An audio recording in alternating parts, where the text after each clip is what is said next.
This is my official public revealing. I have only been bald in the privacy of my home and in the company of close friends.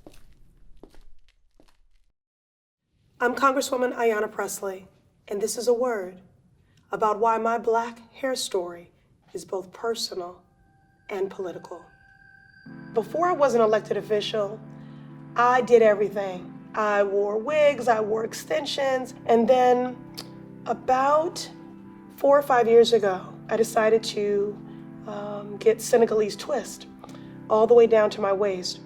And what happened is that I got these Senegalese twists, and I feel like I met myself fully for the first time. You know, I sort of looked in the mirror and I said, oh, there I am. And it felt good.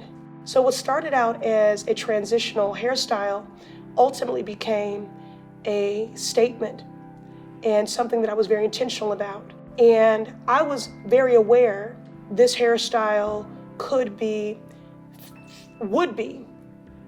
filtered and interpreted by some as a political statement that was militant, or people said, people will think you're angry. And I said, well, they already think that. What I was not prepared for was the glorious gift and blessing of the acceptance and the community and the affirmation.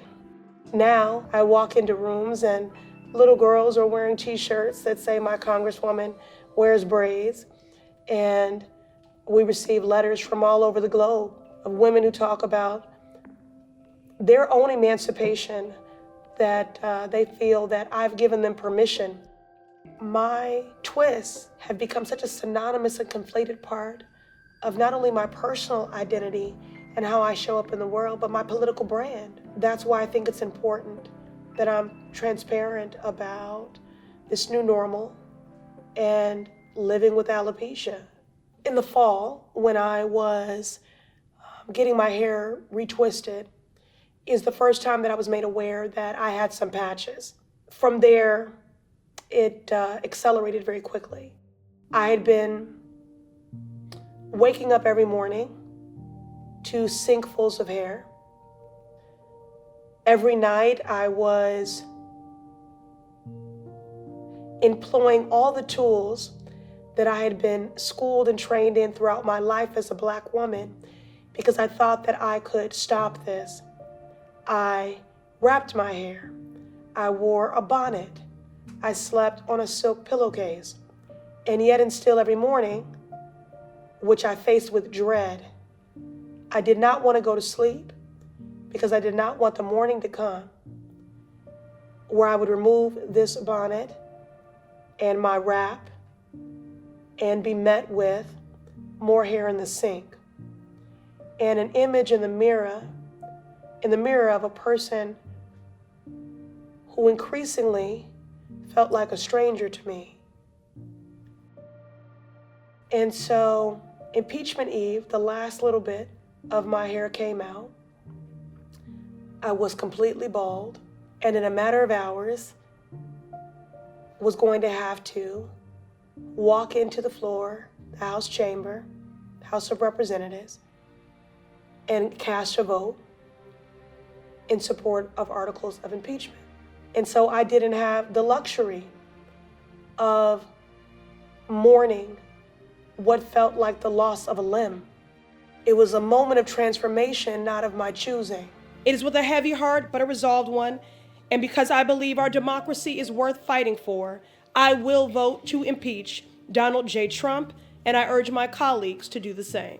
But I knew the moment demanded that I stand in it and that I lean in, and I exited the floor as soon as I could, and I hid in a bathroom stall.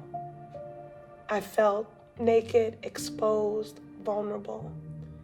I felt embarrassed. I felt ashamed. I felt betrayed. And then I also felt that I was participating in a cultural betrayal because of all the little girls who write me letters, who come up to me, who take selfies with me, #TwistNation. And I thought of those t-shirts and I just kept revisiting them. And I immediately knew that I was going to want to, when I felt ready, go public, because I felt like I owed all those little girls an explanation. My husband says I don't, that everything doesn't have to be political. The reality is that I'm Black, and I'm a Black woman, and I'm a Black woman in politics, and everything I do is political. I think you might overly intellectualize it and say, it's just hair. People are well-meaning and have been reminding me of the India Arie song, I'm not my hair, you are not your hair. And that's true, but I still want it. So I'm trying to find my way here. And I do believe going public will help. This is my official public revealing. I'm ready now because I want to be freed from the secret and the shame that secret carries with it. And because I'm not here just to occupy space, I'm here to create it. And I want to be free. I am making peace with having alopecia. I have not arrived there. I am very early in my alopecia journey.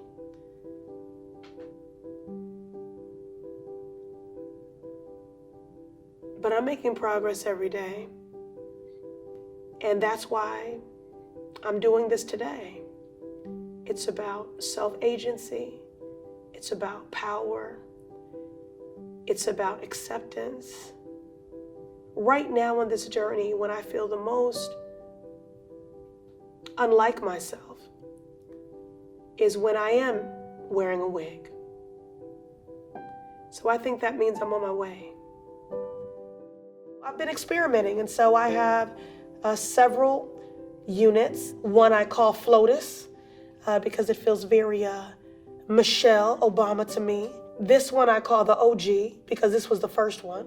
I'm trying to get to a place where I give myself the space to find joy in options.